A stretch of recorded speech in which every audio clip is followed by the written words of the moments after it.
Hey, everybody, welcome into the podcast. We've got another special bonus episode.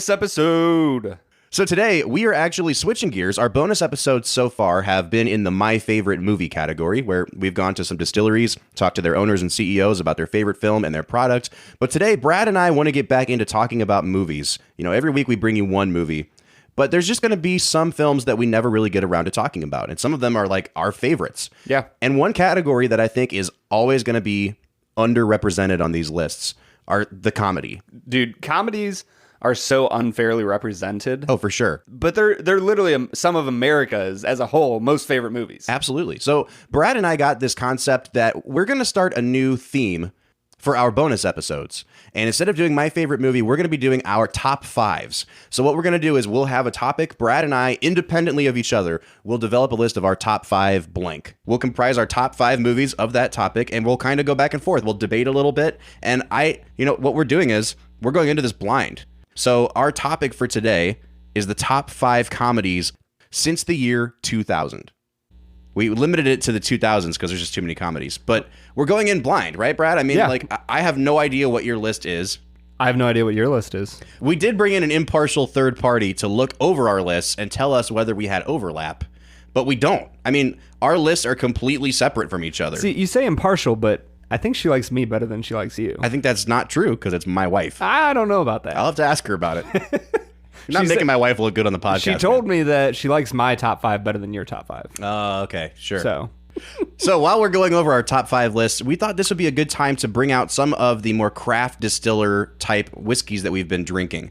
So when we're doing the regular episodes, we like to review whiskeys that everyone can go to the liquor store and buy a bottle your of. Tullamore Dew, your Elijah Craig, your Monkey Shoulder. Absolutely. But today we're actually reviewing a whiskey from... This is Cedar Ridge Iowa bourbon whiskey. Cedar Ridge. Small batch bourbon. It is 80 proof. Brad, what can you tell me about Cedar Ridge? So it's located just outside of Cedar Rapids, Iowa. I am picking up on the nose of this. I don't know how else to explain it. It smells like Jolly Ranchers to me. Ooh. Like the green apple, the strawberry, and the cherry Jolly Rancher. It is so fruity. You know, and we've picked up green apple on some whiskeys before. Tons of fruit notes on this. Why don't we give it a taste? Let's have at it. Oh, I don't taste a lot of fruit on it, but I will say it's a very bright bourbon. Yeah, and I think that's the reason I liked it so much.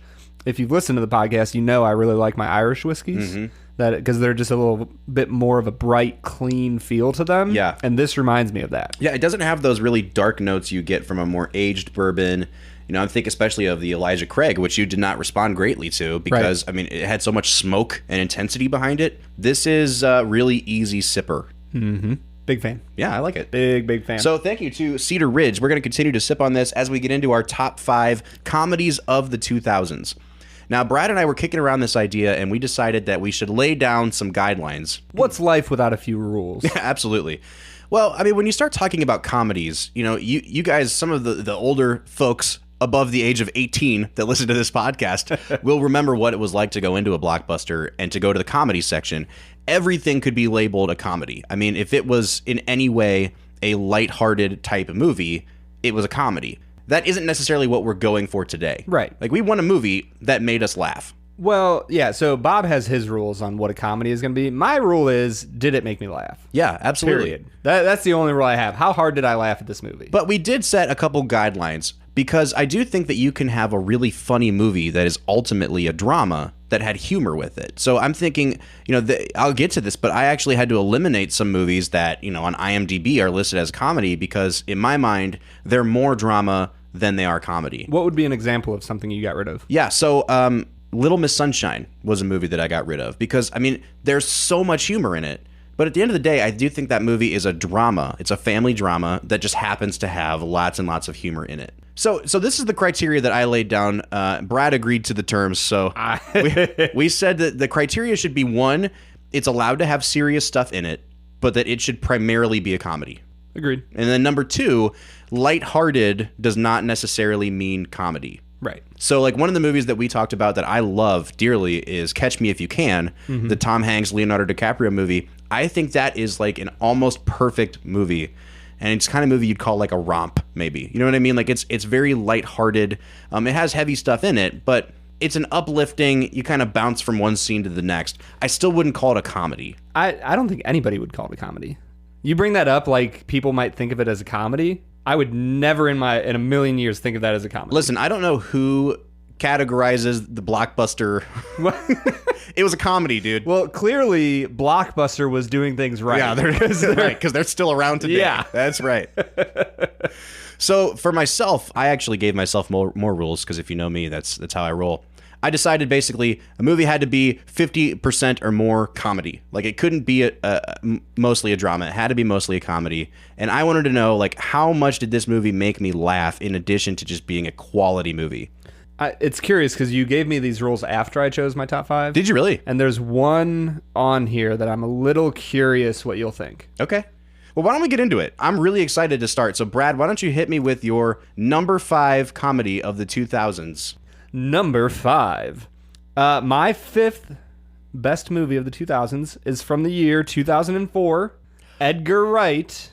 Oh, man. Shaun of the Dead. Shaun of the Dead. Shaun of the Dead was one of my honorable mentions, and we'll get to that. Yeah. It just missed my list. What a fantastic movie. Yeah. What is it about Shaun of the Dead that makes it get on your list here? I think the big thing for me is the way Edgar Wright tells a story.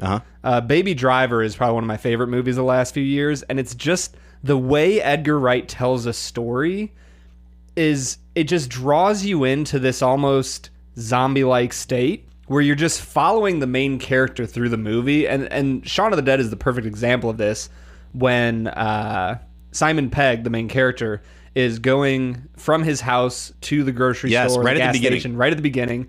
And and it's been a while since I've seen this, but doesn't he make that trip once when everything's normal? Yeah, and then it flips, and he Yep. does the exact same trip again, but you start to see clues in the background.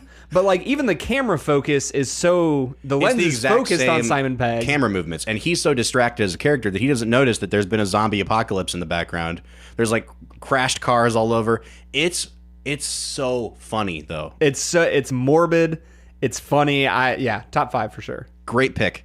So I've noticed that with my top 5 films, they all kind of fell into a category, and it made them really nice and easy to pick because not only are they in my top 5, but like they represent a whole genre basically. Was that genre called comedy? So my number 5 movie. Number 5. It fulfills the romantic comedy. Okay. Which was still a huge genre in the 2000s. Rom-com. I think this movie is witty.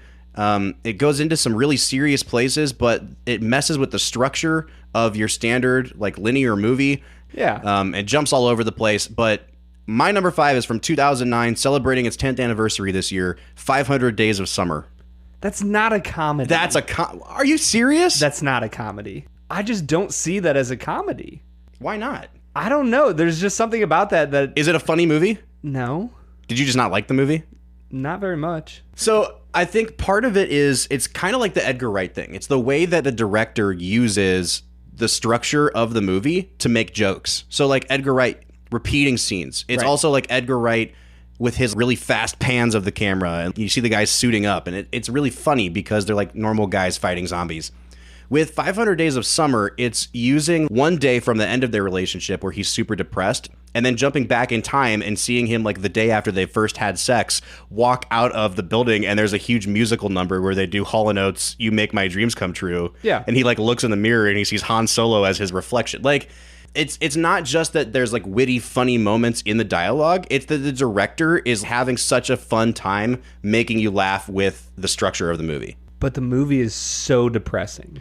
I would say that I would still think that it is beyond that 50%. Like, it's more comedy than it is drama. Ooh, I don't know if I'd agree with you. What's your number 4, Brad? So number 4 would be an absolute classic. Ben Stiller. Uh-oh. 2001. Uh-oh. I know it's Zoolander. I think Zoolander's hilarious. What's your favorite scene from Zoolander? Oh, man. My first favorite scene is the underground walk-off with David Bowie announcing, because why not have David Bowie in the movie? Everything about that scene just kills me. Yeah. The other scene that would be when Mugatu gets his icy foam skim milk latte brought to him, and just that entire line, that sequence just kills me every time. Well, when Maury told me what you were willing to do, I... Todd! Are you not aware that I get farty and bloated with a foamy latte? My mistake, Jacobin. Your mistake indeed!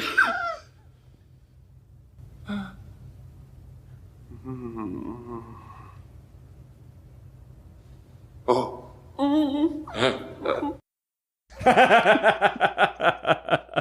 Or the gasoline fight. The gasoline fight might be my favorite. It's so good. Because you've got like the Wham! Wake me up before you go. And then you've got the most underrated line in the whole movie, which is Derek Zoolander sees the Time magazine on top of a heap of trash. And it's like, Derek Zoolander, a model idiot, ? And the way he reads it is, Derek Zoolander, a model idiot. Zoolander almost made my top 5. And I'm kind of regretting not putting it in there because I think I erred on the side of like movies that made me laugh that were also quality flicks. Yeah. Zoolander might be in my top 5 favorite movies of all time. But it's not on this list? It's not on this list because part of it is because I took into consideration like how good is this movie as a movie? Yeah. And Zoolander's hilarious. Yeah. It's also like a 6 out of 10 at best. Do you know what I'm saying? Like it's But what are you rating the movie on? Overall quality. If it accomplished the goal that it set out to do, wouldn't that raise its score though? Well, we had this argument when we were doing our Anchorman episode. It was like it set out everything that it was intended to do, but it's just not a perfect movie. You know what I mean? When you're holding it up against like a Some Like It Hot or something like that. And sometimes when you want to watch a comedy, like when I'm stressed out and I just need to watch something and turn my brain off, I go to Zoolander. Quality doesn't necessarily. I'm not looking for something that's going to make me think deeply about the human condition. Like 500 Days of Summer. Exactly. Zoolander is a great pick. My number 4 film, I think, falls into this category of the raunchy comedy. Okay. Now, like the 2000s were huge for this because you finally had like Judd Apatow breaking out. You had movies like The 40-Year-Old Virgin, Superbad, Tropic Thunder. I had to cut tons from this category because they almost all made my list. Tropic Thunder was my number 8. Was it really? Yeah. I actually cut The Hangover in favor of this movie, and I cut Zoolander. Really? Yeah, and I still don't know what to think because I've been on the fence. And you know what? I'm going to throw a curveball at you. All right. Tina Fey's Mean Girls. Because that is just the most clever movie. Every single line of dialogue is hilarious in that movie. I love Mean Girls. I do too. And it has my heart. But the one that I actually wrote down for number 4 is Adam McKay's 2008 comedy, Step Brothers.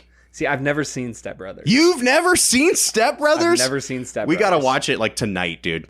The dynamic between Will Ferrell and John C. Reilly. Like they had already been together in Talladega Nights. And I think Talladega Nights is a funny movie. Right. I've never been as into it as other people have. It's good. Step Brothers takes it to a new level of absurdity. Right. Because they're like literally playing grown man children. Yeah. They act like toddlers. And John C. Reilly is one of my favorite supporting actors of the last 15 years. Yeah. He's a fantastic dramatic actor. Yes. And somehow still has the chops to do comedy at this level. Yeah.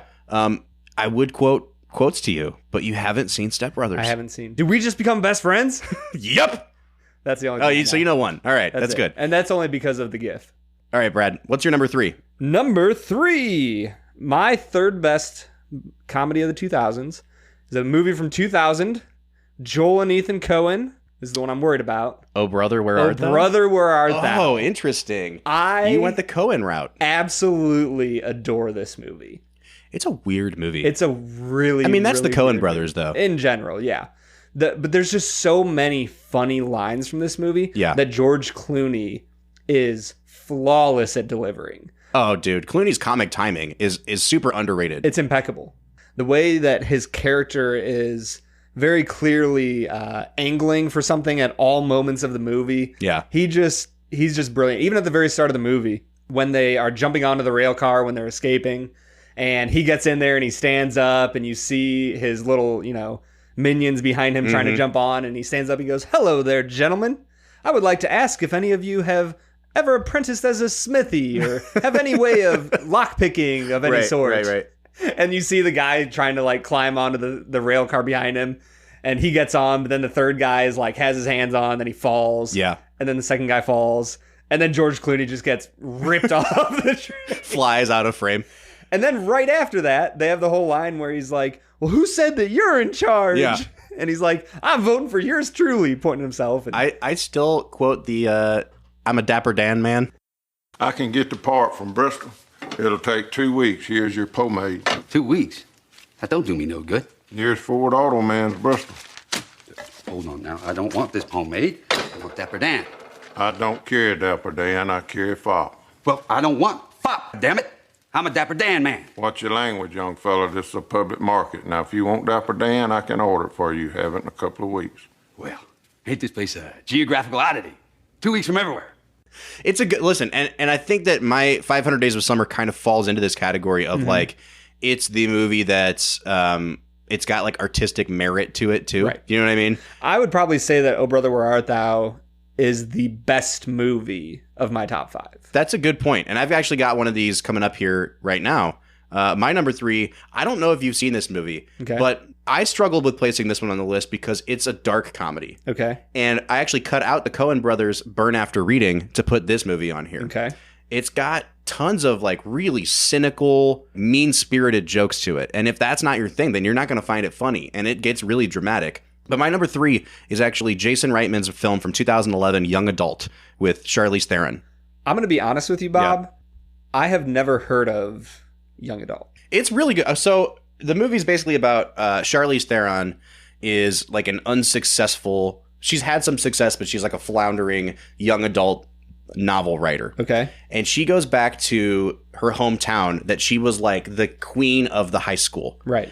And you realize that she's never grown up. Yeah. Like she still thinks that she's all that. Yeah. And the whole movie is like this really harsh lesson in her kind of growing up and finding out no one cares that you were cool in high school anymore. Yeah. But it's also her desperately trying to hang on to, like, she was with the quarterback of the football team and now he's married and she's like trying to steal him away from his wife and things like that. Great wholesome fun. Dude, oh yeah, it's a very R-rated movie. Okay. But again, it's one of those movies that if you're into cynical comedy, I think fans of like It's Always Sunny would really like this movie. Okay. And if that's not your thing, then you probably don't even laugh at this movie. Yeah. You know what I mean? And that's the hard line to walk with this kind of comedy. Would you call 500 Days of Summer a dark comedy? No, because I don't think that the humor in it is like a cynical humor. Huh. You know what I mean? I think we talked in our American Beauty episode about the cynicism of it. Yeah. I think the humor in this comes from the same kind of place, but it's more like mean-spirited humor than anything. Mean towards the main character? Yeah, mean towards everybody. At the expense of everyone. The audience. Yeah. Yeah. Okay. What's your number 2, Brad? Number 2. 2004's epic film, Anchorman, The Legend of Ron Burgundy. Look, man, it's so hard to leave this off a top 5 list because it's just iconic. I got so angry that we had no overlap that meant you didn't have Anchorman, The Legend of Ron Burgundy on your list. Yeah. Like, it's hilarious, but it's also, I think there's better movies out there. And so when you leave it open to interpretation, best comedy, is that just funniest movie or is that the best movie? Or is it some combination of those two things? I would lean towards what made you laugh the most.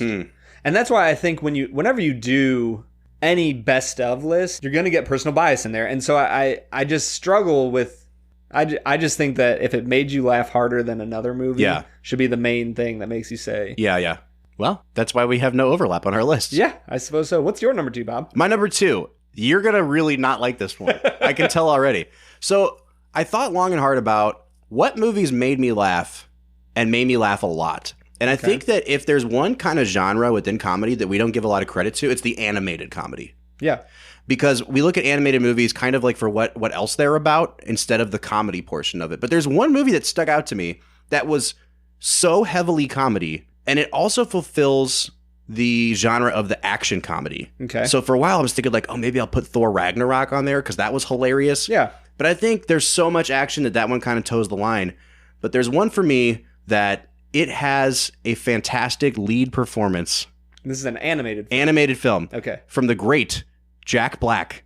I'm Panda? talking about Kung Fu Panda. You know, I've only seen it once, and I don't remember it super well. It's the perfect Jack Black movie because like he's just going wild. It reminds me of Robin Williams in Aladdin because he's just being Jack Black. Yeah. And it worked for this character. And the animation is beautiful. I do remember thinking that the animation was super well done. I think this is when DreamWorks really took a leap into being a competitor with Pixar. Yeah. Shrek was fine, but the animation is flawless. The action, like I was on the edge of my seat. Yeah. But there's something about being able to toe that line of great action and also absurd comedy. You know, the way that he defeats the villain at the end of the movie is by using like his fat belly. Yeah. And it just makes me giggle in a way that Patrick Star from SpongeBob makes me giggle. Like Kung Fu Panda is a hilarious movie. And I think that it's also a quality film. Right. And we have to give it credit for what it does as a comedy. Yeah. No, I'm all about that. I don't know why you thought I would have issues with that. I don't know, man. That's You've an had actual issues with comedy. everything else that I picked No, so that's far. an actual comedy. I love it. All right, Brad.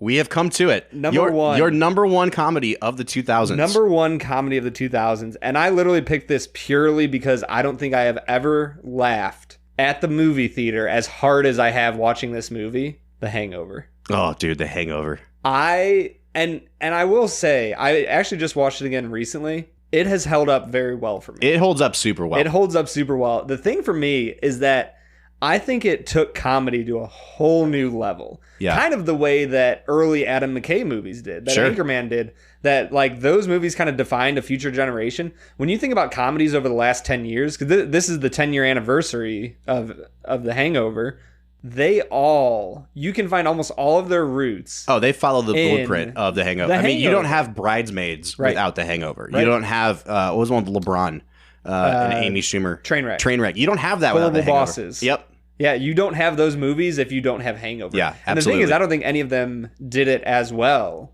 as Hangover did it. Yeah. There's just something about the way they interact as a group of four that is absolutely amazing. And we actually talked about this when we did the Great Escape episode. We talked about like ensemble movies. Yeah. And granted, this is, four people that are the main characters, not, 10 to 12. Yep. But like they really have perfected the ensemble comedy in this movie. Absolutely. And I can't say enough about The Hangover. I think it's one of the funniest movies. Also one of the raunchiest movies. Oh my gosh. The end credits with all the Polaroids they find or whatever. I will say that turned me off to the movie. That was like the beauty of The Hangover was that they were extremely raunchy, but they towed the line. It's like they knew we can't go there. Where to stop. Yeah. And then they're like, oh, but in the credits, we're gonna go there. Yeah. And I actually didn't like that at all. Interesting. But the actual movie itself. That movie, I feel like they struck lightning in a bottle because, Bradley Cooper had been on TV. He'd been in a few movies, but he hadn't become Bradley Cooper yet. And this movie made him Bradley Cooper. Well, and Andy from The Office. Yep. Ed Helms. They caught him right at the right moment. I mean, Galifianakis had been doing his thing for, 10, 12 years at that point, but he's such a unique comic talent that I feel like they'd never given him the project he needed to really shine. Right. And he's such a weirdo in this movie. Yeah. Hello. How about that ride in? I guess that's why they call it Sin City. You guys might not know this, but I consider myself a bit of a loner. I tend to think of myself as a one-man wolf pack. But when my sister brought Doug home, I knew he was one of my own. And my wolf pack, it grew by one. So there were two of us in the wolf pack. I was alone first in the pack, and then Doug joined in later. And 6 months ago, when Doug introduced me to you guys, I thought, wait a second, could it be? And now I know for sure I just added 2 more guys to my wolf pack. All right. 4 of us wolves running around the desert together in Las Vegas, looking for strippers and cocaine. It's a great movie. Yeah. And I am not surprised at all that you picked that at number 1. Yeah. So here's, again, my criteria was movie that is undeniably funny, coupled with great film. Okay. And I think that there's a lot of movies that I've seen people make arguments for a movie like Groundhog Day with Bill Murray as this should be in a top 100 films of all time list because it's a well-made film in addition to being a comedy. Yeah. And when I think of my top 5 comedies since the year 2000, there's one movie is indisputable. It has an all-time comedic performance. It's got an Oscar-nominated director behind it. One of the best soundtracks I've ever heard. I'm talking about 2003's The School of Rock. Really? And I want you to think for a second about School of Rock, because it's not, I mean, it's hilarious. It's a super funny movie. When you see Jack Black doing his thing at the front of the classroom, when he's singing his song about the legend of the Rent. Yeah. Jack Black creates a character, like literally that character that he created is so successful that they made a Broadway musical out of the School of Rock. Yeah. Where they're just imitating Jack Black. And when I went into this list, I was not planning on having 2 Jack Black movies on here. Yeah. But I'm telling you, we talked about Will Ferrell in Anchorman and how Ron Burgundy changed the landscape of American comedy. Should have been nominated for an Oscar for something like that. And I look back at 2003, like Sean Penn won for Mystic River, which is a great movie. Yeah. But I look at Jack Black and I don't think I've ever seen anybody embody a character in a comedy the way he does. It is just like the perfect role for his skill set. And he absolutely kills it in that movie. You know what? Normal kids would have been stoked to slack off. But not you guys, because you're not normal. You're special. And because I think you guys have the right attitude, I think it's time we started our new class project. A science project? No, it's called Rock Band. Is this a school project? Yes, and it's a requirement. And it may sound easy, but nothing could be harder. It will test your head and your mind and your brain, too. Will other schools be competing? You could say that. You could say that every school in the state will be competing for the top prize. What's the prize? A win will go on your permanent record. Hello, Harvard, yo. The thing is, we're not supposed to get started until next quarter, but I think we should get a leg up on the competition, don't you? I do. Who else wants to go for the gold? I do. All right. But if anyone finds out what we're doing in here, we'll be disqualified. So let's just keep it on the down low, shall we? Can we tell our parents? No! Just trust me, they don't want to know anything about this. Keep it zipped. All right, you guys, let's kick it into overdrive. See, I thought about Jack Black in School of Rock. Yeah. My struggle with that movie is that it's not that funny.